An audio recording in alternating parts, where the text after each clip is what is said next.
Mhm. To Akpabiole, who has the power to allocate seats to every member of the Senate, is also ignoring the same rule book also that allows someone to sit wherever they wanted, citing a particular order or rule of their house. So it's like overruling the ruling of their own rules. And that's Natasha saying that she's had enough. I've had enough of you. I have had enough of your bullying. I've had enough of your this. You've dehumanized me. You've insulted me. You've dissed me. She's right. Akpabiole once addressed it's the same way Akpabiole is elected as senator. He wasn't even elected as senator, by the way, but long story short, Akpabiole is representing a place, she's representing a place there of equal level, but that is not how Nigeria works, okay? It's about power. And, you know, Natasha got on that side. And the last time, this is not even the last time, like probably the second or third times that Akpabiole will enter. Akpabiole actually likened that to the girls that he takes to nightclub by saying what do you call it? The Nigeria Senate is not a nightclub.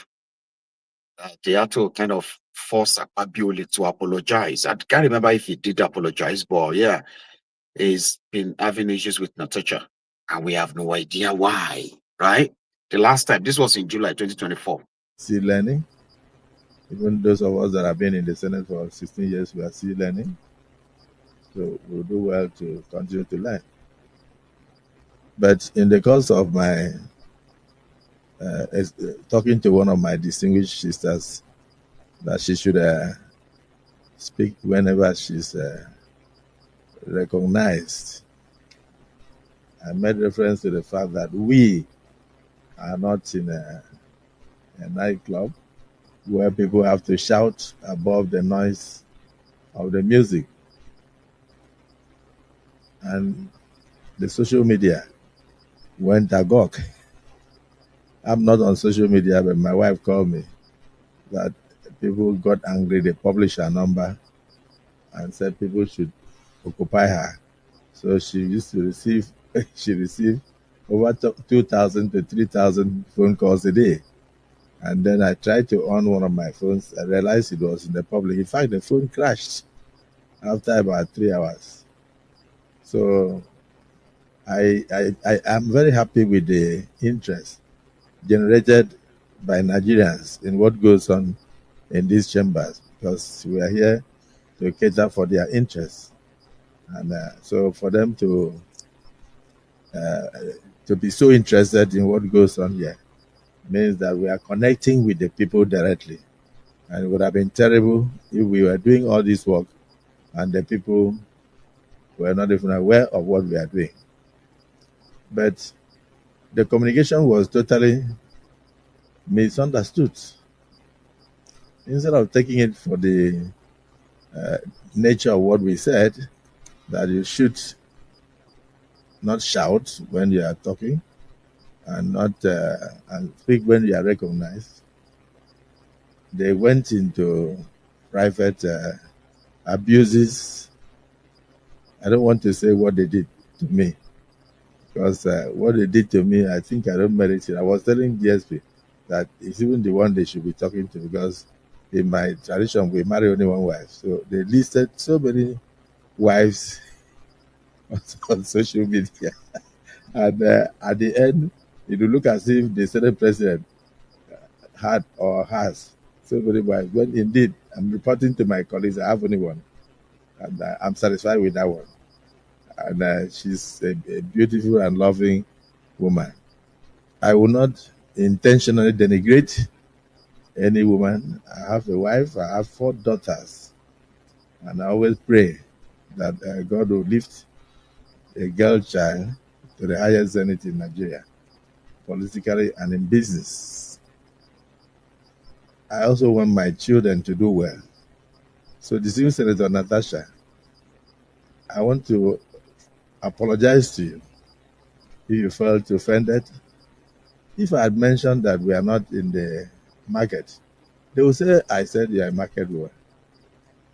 If I said that you were not in a nightclub where people shout above the noise of the music, they will say you went to nightclub. If I said you were not in a community meeting in the village, they will say Akpabiole says Natasha is a village woman. For me, there is nothing I will say that will not be misunderstood. But the interest generated in the social media, people jumped in, shows that you have a lot of political enemies. It also shows that I do have enemies. All of us here contested elections with people. So whenever those people think that you are being brought down, they will jump up and they will say all sort of things. I noticed even some of them that could not pass through Senate screenings went into the fray and abused the Senate president, abused you and all that.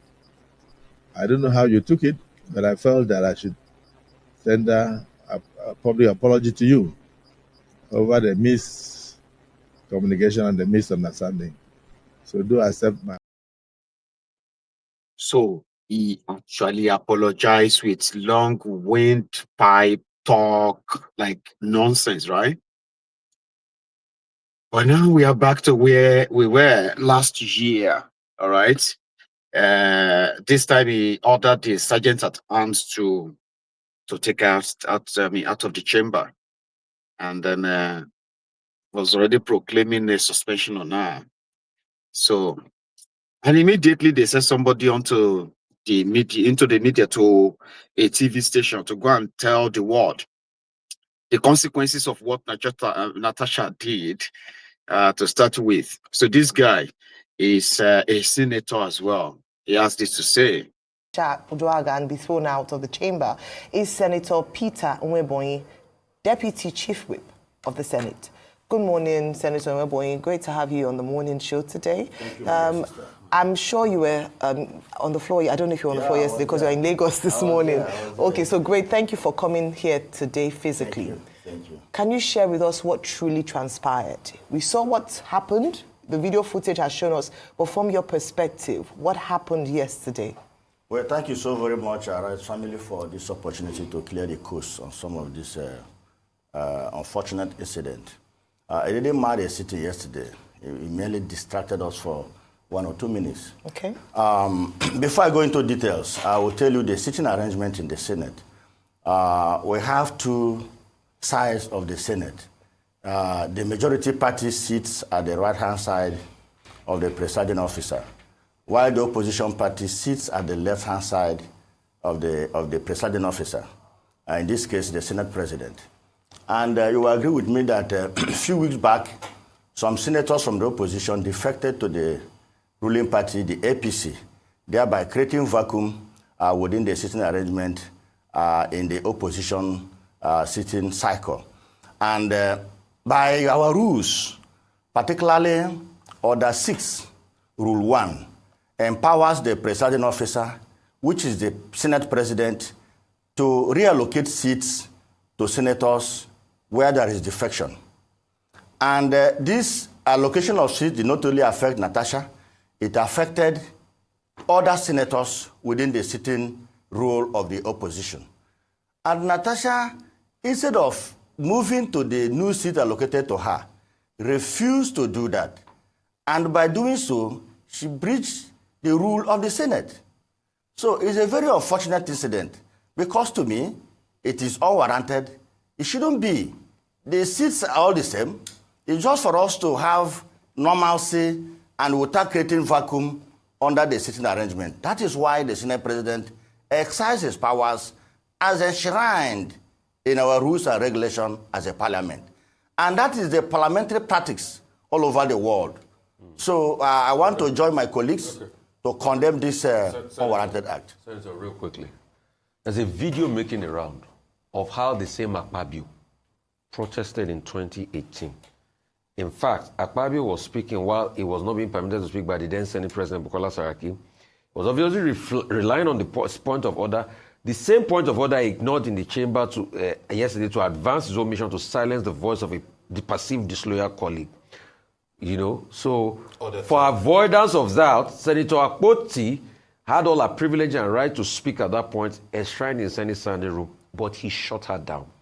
Wait a minute. Good. This is the same. Akpabiole too did the same thing to Saraki. There's video evidence there. I can send it to my producer now to put it on air so that you be facts. You don't lie. Secondly, she complained about persistently suppressing her voice. We all saw when he used words like, this is not a club for his own fellow Senate member. He's not higher than her. He's just first among equals. So he has used words like he's denigrated her. Not only him, all female voices have been stifled in the Senate. Even King Gibe's voice, Regina King Gibe, all of them are complaining. So what they are saying is that there's so much testosterone in the Senate, you suppress female voices. That's what you people are doing. Well, I will speak of what happened during Saraki's time. That is the 8th Senate. I was a state party chairman then, so I wasn't in the Senate. So I can't speak for what I don't know. But we can show you the video. We have empirical facts. Even if, supposing, he did the same. Akpabiole did the same then. Supposing, but without conceding that right. Oh, but it was we must. Senate is the highest lawmaking body in Nigeria. As far as I'm concerned, the greatest and the most powerful institution under democracy. And as such, we must conduct ourselves in line with our rules. And the rule says you cannot speak except the presiding officer permits you to speak. Go to Order 6, Rule 5. It's there. So what Natasha did is outrightly outside the provision of our rules. And nothing can remedy it. Nothing can remedy it. And the allegation that he used to suppress the voice of the female senators, I disagree with you. No, but the same yesterday. He said this is not a club now. The same yesterday. Was that right for him to have said? I'm coming. Answer. Was that right for him to have said? He was not addressing her. No, that the Senate is not a club. He was talking in passing. Yes. But he apologized afterwards. He was advising the entire senator. No, don't raise your voice, Senator. Keep your voice down. Thank you. Thank you. Please don't raise your voice at me. Thank you. With due respect. Thank you, sir. Keep your voice down. Thank you. I'm the moderator here. Thank you. Please. He actually apologized after that statement. So that means he showed contrition. That's a fact. Okay. First and foremost, the statement made by the Senate President on that said day, because I was also in chambers, he was not addressing Senator Natasha. He was addressing the General Senate. The Senate is not a marketplace, a clubhouse, where you can shout on top of your voice the way you want. He's trying to advise us as a father. That we should act within the rules of the Senate. He was not addressing Senator Natasha. He was talking to everybody as a presiding officer. All right, Professor Kila. Senator Nweboim, I do agree with you that the Senate should not be a place of drama. Good. You said the chairs are the same. Was there any particular reason why it mattered so much that she changed her chair? Yes. That she didn't want to say that? Is there a particular reason? Let me tell you. Yes. She is not the only senator that was affected by that seat reallocation. Before now, Senator Yayi, that represented Lagos West, now representing Ogun West, was reallocated from his former seat to another seat. Senator Joseph Okalo was reallocated from his former seat to another seat. Late Senator Ifeanyi was also reallocated. This is a minor thing, normal procedure. I think she overreacted, but she overreacted. That is the point. Okay. So let's go. Admitting that. I do, but let's now go to another person that overreacted and wonder: do you think the Senate President overreacted in immediately not allowing her to talk, escorting her out, suspending her? I mean, that's the nuclear button. She was not suspended. She was not escorted out. She was not. She was asked to go. She refused. She refused to go. Senate President being a father ignored her, and we condemn the business of the day. All right. Okay. Let me ask a question on. By the way, the Senate President is not a father. Stop saying that. The Senate President is the first among equal. Yes. But go ahead. Okay, let me take that. Right. Let me take that. Did he grant you? Is he your father? All right. Okay. But let's go ahead. Let me just ask a question around House rules, points of order, because that's also quite contentious. And I really want our viewers to understand, and this is an opportunity to learn about the procedure in the House, in the Senate. Usually when a point of order is raised, before a decision is made by the Senate President, but he didn't give her that opportunity. So and he didn't. So that was one. The second part of it was that she made a claim that usually when you want to raise a point in the Senate, your hand is raised and the Senate President has to recognize you before you're allowed to speak. She said she'd been marginalized consistently. That is the other so that, yes, the Senate rule. Consistently.